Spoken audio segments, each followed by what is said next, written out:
السلام علیکم ورحمۃ اللہ وبرکاتہ۔ ناظرین، یہ جو سکرین پر ایک فوٹو آپ کو نظر آ رہی ہے، یہ تصویر جو ہے یہ ترکی کی ہے، اور فوٹوگرافر نے اس تصویر کو اس وقت لیا جب ایک بکری نے برفانی پہاڑ پر اپنے بچے کو جنم دیا۔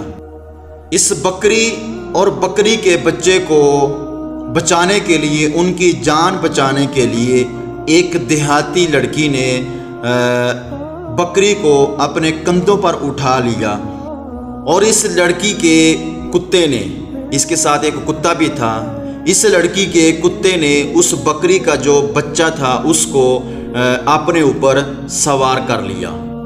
یہ فوٹو انسانیت کے لیے ایک زندہ مثال ہے۔ واقعی ہی انسان فرشتوں سے افضل ہو سکتا ہے، فرشتوں سے افضل بن سکتا ہے اگر وہ بننے کی کوشش کرے۔ یہ سبق ہے مری کے انسانوں کے لیے کہ انہوں نے انسانوں کے ساتھ کیا سلوک کیا۔